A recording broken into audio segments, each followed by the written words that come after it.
Chauhan academy official app कैसे download करें। Step 1, play store पर जाकर चौहान एकेडमी सर्च करें। स्टेप 2, इंस्टॉल के ऑप्शन पर क्लिक करें। स्टेप 3, इंस्टॉल के बाद ओपन करें। की चर्चा नई भर्ती, ठीक है, एक एक करके सब आ रहा है। इस भर्ती का नाम क्या बेटे? 4500 पदों पर होगी। अब ये कितने पद करेंगे पता नहीं, लेकिन अभी तो है कि 4500 पोस्ट हैं। इसमें हो सकता है वो 60-40 का रेशियो अपनाएंगे। 60-40, 60 का मतलब है जो है डायरेक्ट रिक्रूटमेंट, फॉर्म भरवाए जाएंगे, और एक होता है प्रमोशंस के द्वारा, ठीक है। इस भर्ती का नाम है डिस्ट्रिक्ट कोऑपरेटिव सेंट्रल बैंक। गांव वगैरह में होती है बैंक, ये ध्यान रखिएगा। कहाँ होती है?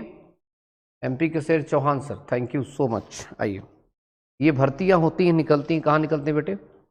जब आप देखते हैं जो कोऑपरेटिव बैंक्स होते हैं, अच्छे बैंक कहलाते हैं, मतलब गांव लेवल पर चाहे अगर देखें काफ़ी इंपॉर्टेंट होता है हमारे लिए, है ना।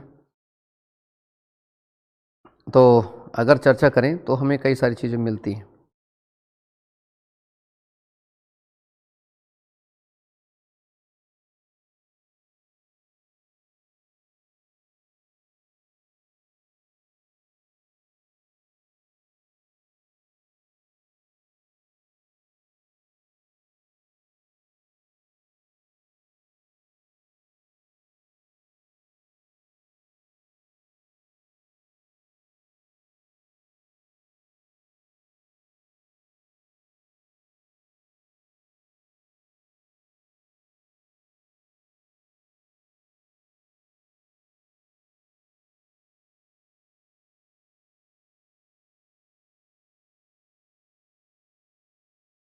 चलिए,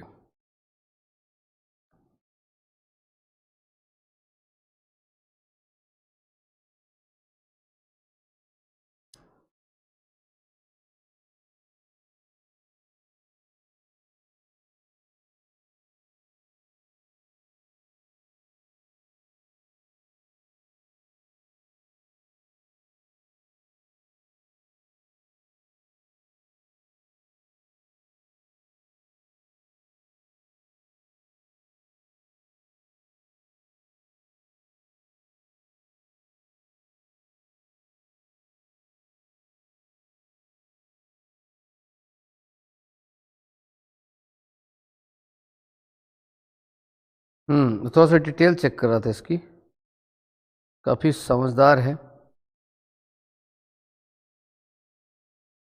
अब ये कौन कौन से इसमें ये देख रहा था मैं कि इस पे आप लोगों का जिला सहकारी केंद्रीय बैंकों में खाली पड़े 4500 पदों की भर्ती का, है ना। और इस पे अब इंटरव्यू को हटा दिया गया है, बड़ा विवाद रहता है।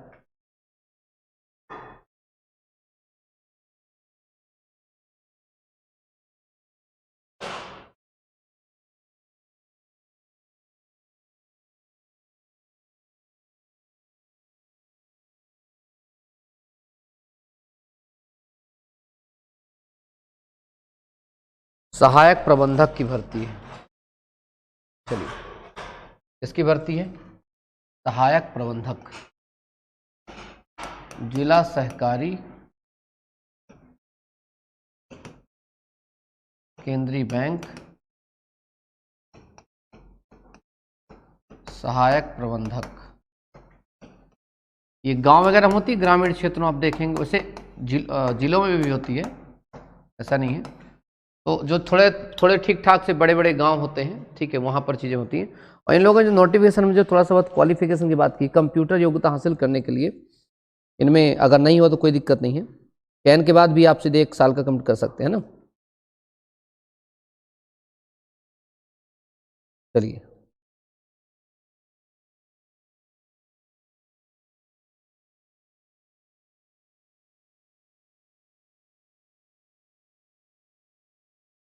चलिए, यहाँ पर जो है सबसे बड़ी बात बता दूं आपको मैं, ये जो बैंक होते हैं कहाँ काम करते हैं? ग्रामीण क्षेत्रों में बैंक होते हैं। आपने देखा होगा बहुत सारी बैंकों के बारे में, जिला सहकारी केंद्रीय बैंक होते हैं। सुना है आप लोग? कितने लोग हैं जो ऐसी बैंक देख रखे हैं?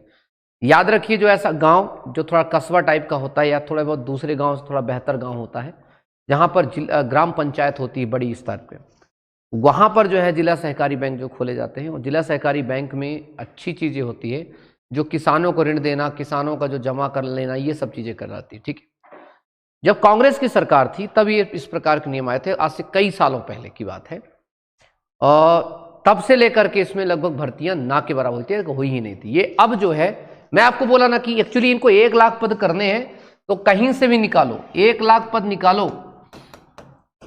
अब आप देखो कि ये कम से कम ने तो 15 साल से इसमें भर्ती नहीं हुई थी, 15-16 साल हो गए। ठीक है, तो इसमें जो भर्ती किसकी हो रही है, सहकारी बैंक की बात कर रहे हैं। ठीक है, ऐसे आप सोचो 12 से 13 साल हो गए किसके लिए, आबकारी विभाग। तो अब देखो आबकारी विभाग की भर्ती निकल रही। ठीक है, आबकारी विभाग की भर्ती।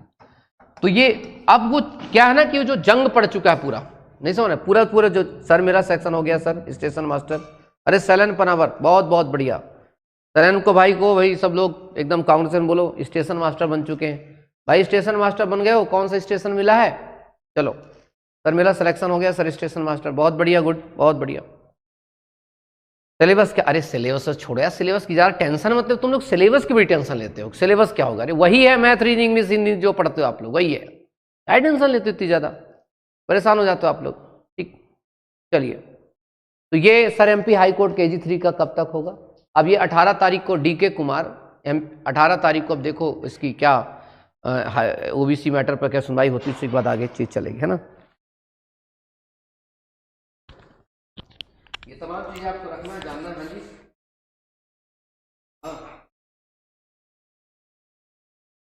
चलिए, तो अगर हम चर्चा करें इसमें, हम बात करते हैं सर IBPS के थ्रू होगा, नहीं, अरे नहीं यार, ये IBPS OIPS नहीं लेता, इनका एग्जाम यहीं कराता है, MP ही करवाता है, और मध्य प्रदेश में व्यापम ही करवाएगा। ठीक है, PV ही एग्जाम करवाता है ज़्यादातर। ठीक है, अब इसका नाम हो गया ESB। ठीक है, एम्प्लॉय सिलेक्शन बोर्ड जो है MP का, ठीक है, वो करवाता है। ये वो नहीं है जो तुम सोच रहे हो, वो वाली बैंक नहीं है, ये वो बैंक नहीं जो तुम बैंक सोचने का प्रयास करो। ये बैंक जो है ये ग्रामीण स्तर पर होती चीजें बैंक होती हैं। आप IBS की जो बात करें सीखे, सर आपसे मिलने आऊँगा भोपाल, बिल्कुल शैलेंद्र, बिल्कुल आइए, आपका स्वागत है, आइए, बच्चों को थोड़ा गाइडेंस दीजिए, अपने साथियों को थोड़ा बताइए अपने बारे में, कैसी रही आपकी यात्रा, बेरोजगारी से रोजगारी तक में कैसा रहा, आपको सफर कैसा रहा आप लोगों का। ठीक है, मैं आपको बार बार कहता हूँ, हिंदी पढ़ाता हूँ, एक चीज़ जरूर बच्चों को पढ़ाता हूँ जिसका नाम है विराम चिन्ह, उसमें आप सब पढ़ाता हूँ, रोको मत जाने दो। बस सोच लो आपकी ज़िंदगी कुछ इतनी ही है कि अभी आप जब तक बेरोजगार होते हैं तो रोको, इस व्यक्ति को मत जाने दो, ये होती है औकात आपकी फिलहाल, रोको, इसको मत जाने दो। शादी के लिए ना, कोई बड़ी चीज़ होगी तो ना, कोई औकात देखेगा तो ना, रुको, क्योंकि ये जो कौमा तुम्हारे यहाँ पर लगा हुआ है। लेकिन जब एक बार रोजगार पा जाते हो, नहीं कहते, अब आप पुलिस भी बन गए, जा रहे हो भाई साहब, जा रहे हैं पुलिस वाले भैया, जा रहे हैं बड़ी आराम से गाड़ी से जा रहे हैं, पुलिस वाले भैया कौन रोकेगा भाई, अब SP साहब ही रोक सकते हैं कभी इनका मूड हो तो, बाकी कांस्टेबल है शायद नहीं रोकेंगे। ठीक है, चलो अपना डिपार्टमेंट की बात है, SP साहब का मूड घूम जाए तो अलग बात है, बाकी कोई नहीं रोक सकेगा, वो तो कहेंगे रोको मत। तो अगर वो जब आप एक बार जॉब पा जाते हैं तो क्या ये जो आपका कौमा यहाँ पहुँच जाता है, ए भाई रोको मत जाने दो, आपको समझ में आपके, इतनी सी कहानी है हमारी ज़िंदगी की। ठीक है सर, आपने बहुत मोटिवेशन दिया, thank you so much, thank you so much. तो ये हमारी ज़िंदगी है, रोको मत जाने दो। ये जो मत के पहले ये जो आपके जीवन में जो लगा है ना, ये रोको, ये मत जाने दो, बस एक बार रोजगार लेना है और इस विराम चिन्ह को यहां से हटा करके यहां लगाना तो हो जाएगा क्या, रोको मत, सरकारी बाबू है, जाने दो। ठीक है, चलिए सर नॉमिनेशन बंद कराओ, बहुत घोटाला हो रहा है। देखो भाई चेतन, मैं नॉमिनेशन को लेकर के पिछले 1 साल 1.5 साल से लड़ रहा हूं, लेकिन आप लोग सहायता नहीं दे रहे हो मेरी, तो इसलिए नॉमिनेशन हो रहा है तो होता रहेगा। तुम्हें लगता है कि सरकार के पास जाएंगे, सरकार को जाकर के जो है विनती करेंगे, ज्ञापन देंगे, तो उस ज्ञापन के चूर्ण बना लेते हैं, चूर्ण बना के फेंक देते हैं, ज्ञापन का कुछ नहीं करते सरकार, क्योंकि सरकार को जो है टॉफी दे देती है, कौन, कंपनियां, नॉमिनेशन नाम का चूर्ण दे देती हैं। अभी एक बच्चा मैसेज किया मुझे कि सर ग्वालियर में कुछ कॉलेज हैं, और इस पुलिस भर्ती के बाद तो धांधली इस स्तर में बढ़ चुकी, जो एजेंट है वो खुला कह रहा है जिसके दम करके दिखाओ जो करना है। 10-10, 12-12 लाख की शुरू अभी से जुगाड़ शुरू हो गए हैं। ये छुट्टा, अभी बच्चे का मैसेज पढ़ रहा था मैं, बच्चा कह रहा है सर ये हालत यहां पर ग्वालियर साइड में ये हालत है कि अभी से 10-10 लाख के सीधे कह दिया गया कि जो एजेंट अब कह रहा कि कौन क्या कर लेगा हमारा, कौन क्या कर लेगा हमारा, और कर क्या लोगे हमारा, शासन हमारा, प्रशासन हमारा, मंत्री हमारा, मिनिस्टर हमारा, क्या कर लोगे, किसको कहोगे भाई? सही बात कह रहा हूं। तो बच्चे ना आजकल किताब कॉपी छोड़ के उस मैसेज के बच्चे का मैसेज पढ़ा था कि सर हमारे यहां से लगभग 200 लोग ऐसे एमपी पुलिस में भर्ती हुए हैं, ठीक है, जो उस योग्य नहीं थे, अब क्या करें इसको? तो बोले सर कॉपी किताब छोड़ने का मन कर रहा है कि अब जो है 10-12 लाख का जुगाड़ कर लिया जाए। अब ये स्थिति आ गई एमपी बच्चों की, और अपन छुट्टा जो अपन पढ़े वही बता रहे हैं, ठीक है, अपन जो पढ़े हैं वही बता रहे हैं। मैं बच्चे का मैं पढ़ ही रहा था मैसेज, उसने मुझे बताया, मुझे ही बड़ा दुख हुआ उस बच्चे को सोच करके। एक बच्चे का मैसेज आया, बुरा लगता है यार।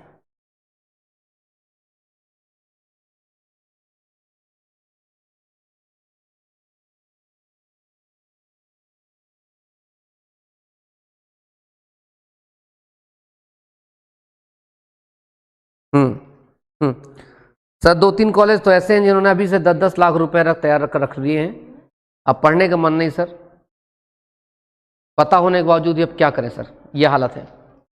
तो वो चर्चा सुने, तो वो एक बड़ी विषय है।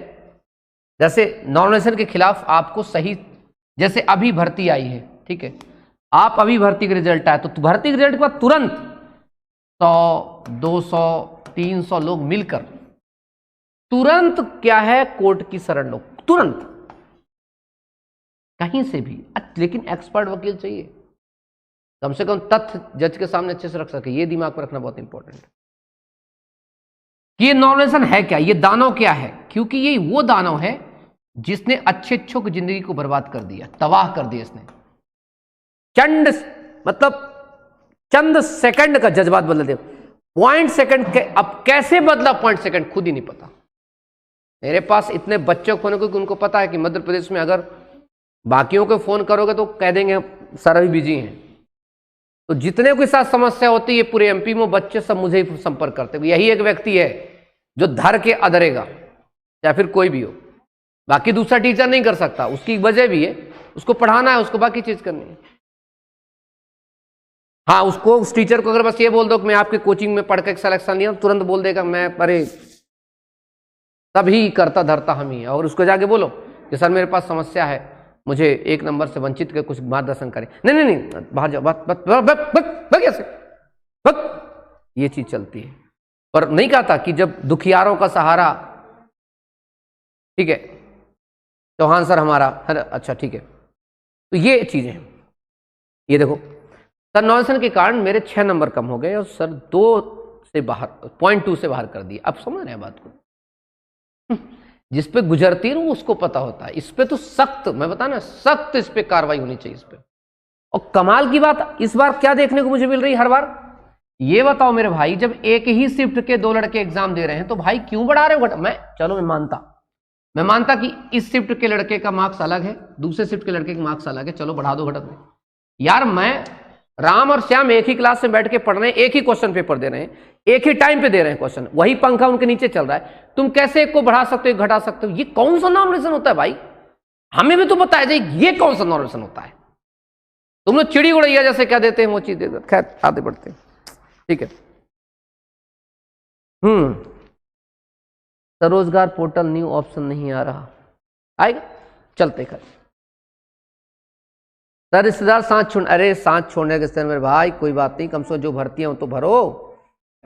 यूआर महिला की, सिर्फ यूआर महिला की पिटीशन फाइल हुई है कि 67.56 आपने कट ऑफ दिया है, तो मध्य प्रदेश में एक भी लड़की का सिलेक्शन क्यों नहीं हुआ? एक भी लड़की का सिलेक्शन नहीं हुआ है। यूआर फीमेल कैटेगरी से एक भी लड़की का सिलेक्शन नहीं हुआ है। कोई हुआ हो तो बता दो, मेरा अंदाजा गलत हो ही नहीं सकता इस बार में, ठीक है। एक भी लड़की का सिलेक्शन नहीं हुआ है, तो इसीलिए मैं लड़ रहा हूं उनके लिए। और जो है मैं बताऊंगा सरकार को कि हॉरिजॉन्टल कंपार्टमेंट क्या होता है और हॉरिजॉन्टल ओवरऑल क्या होता है। सब चर्चा करेंगे, बहुत विधिवत चर्चा करेंगे, आप लोग सुनेंगे, आप लोग बहुत मजा आएगा आप लोगों को। ठीक है, एक भी ऐसी लड़की, ठीक है, जिसका ध्यान रखना, मैं यूआर महिला के बात कर रहा हूं, 81 के ऊपर की बात नहीं कर रहा हूं, तो फिर बॉयज की कट ऑफ क्रॉस करके हुआ उसका। फिर से सुनिएगा, जो लड़की बॉयज का कट ऑफ करके गई है उसी का हुआ है, उसके नीचे नहीं हुआ है, ये दिमाग पर रखना। ये जो महिला का रिजर्वेशन दिए उसकी बात कर रहा हूं मैं, ये मैं, क्योंकि अभी तक मेरे को एक भी लड़की ऐसी नहीं मिली जिसके नंबर 67 मतलब 68 से 80 के अंदर हो, इसके अंदर हो और उसका सिलेक्शन हुआ। एक भी लड़की मुझे ऐसी नहीं मिली, एक भी सिंगल गर्ल। किस कैटेगरी की? जनरल कैटेगरी की। अब हो तो मुझे कोई भेजना भाई, मैं भी देख दर्शन करना चाहता हूं। सर भ्रष्टाचार को समूल नष्ट करवाइए। सर कराएंगे यार, धीरे धीरे हो, ठीक है, कराएंगे, धीरे कराएंगे। और अब ये तो सब अब मांगेंगे ना, वहां हाई कोर्ट में मांगेंगे ना जवाब सरकार से। यहां क्या मजा आएगा? मजा वहां आता है। देखो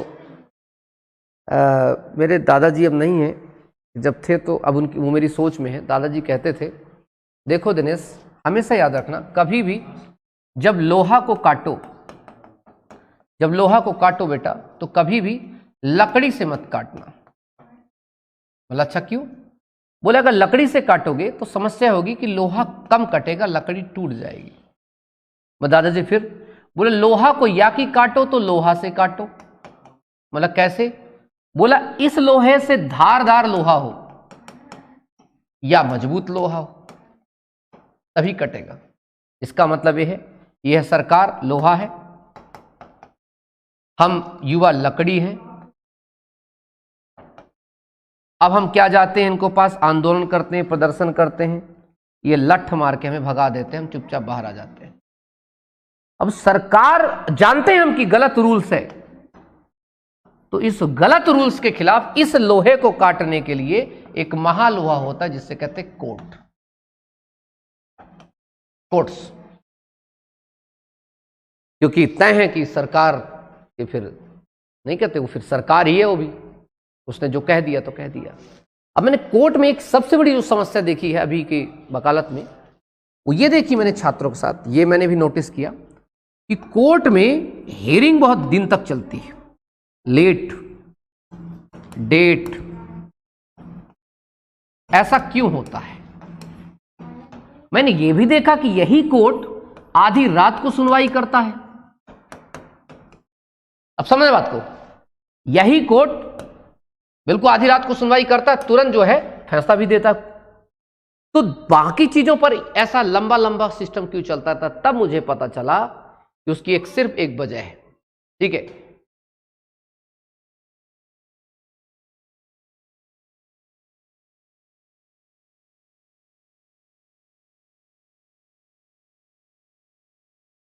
आदित्य शर्मा सर, आप बहुत शानदार काम कर रहे हैं, बहुत बढ़िया काम कर रहे हैं, थैंक यू सो मच, बहुत बढ़िया, शुक्रिया आपका, बहुत बढ़िया। तो मैंने ये चीज नोटिस की, वो डिपेंड करता है एडवोकेट की ड्राफ्टिंग पर। मैंने एडवोकेट की ड्राफ्टिंग पर, एडवोकेट के पास फैक्ट कैसे हैं, एडवोकेट के पास क्या क्या एविडेंस कैसे हैं, और एडवोकेट अपनी बात को फर्स्ट हियरिंग में किस प्रकार से जज को अपनी बात को मनवाता है, अपनी बातों को रखता है। This is the most important. मैंने नोटिस की भाई साहब, कम से कम फर्स्ट हियरिंग में इंटरिम ऑर्डर तो ले ही लेता है। एक अच्छा एडवोकेट जो होता है फर्स्ट हियरिंग में इंटरिम ऑर्डर ले लेता है। कोशिश होती फर्स्ट सेकंड में, बाकी केस चलने दो, मेरे बच्चों के अलाउ करो। ये एक बहुत अच्छी चीज मैंने देखी है, लेकिन ये डिपेंड करता है एडवोकेट टू एडवोकेट पर, कैसा एडवोकेट लगाते हैं आप। ठीक है, चलिए चलिए। अच्छा, आदित्य शर्मा जी, आप भगवान हो एमपी स्टूडेंट के लिए। मैं भगवान नहीं हूं, हूं तो इंसान ही हूं। और मैं समझ रहा हूं आप क्या कहना चाह, आप कहना चाह रहे हैं कि आबकारी विभाग में क्यों रखा। मैं आबकारी का एक अलग से वीडियो बनाऊंगा, टेंशन मत लो। बच्चों के अंदर बहुत रोष है, गुरुदेव आबकारी विभाग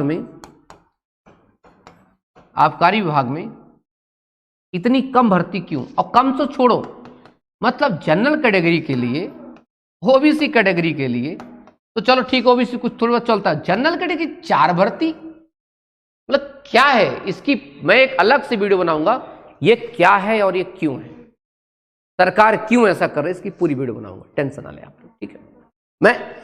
मैं ना पूरे फैक्ट के साथ वीडियो बनाता हूं। बता रहे मेरी वीडियो पर बहुत नजर रहती है किसकी, हमारे सरकार की, ठीक है। वो तो चाहती है कि एक कोई ऐसी चीज मिले लूपहोल्स इस बंदे के ऊपर, और फिर इस बंदे को हम क्या करें, घेरने का प्रयास करें। लेकिन उनको कह देना, जा करके समझा देना उन्हें और बता देना उन्हें कि तुम जिस रास्ते पे चल रहे हो वो रास्ते हमारे बाप दादाओं ने बनाया था। तुम जिस रास्ते पे चल रहे हो उस रास्ते को हमारे बाप दादाओं ने बनाया था।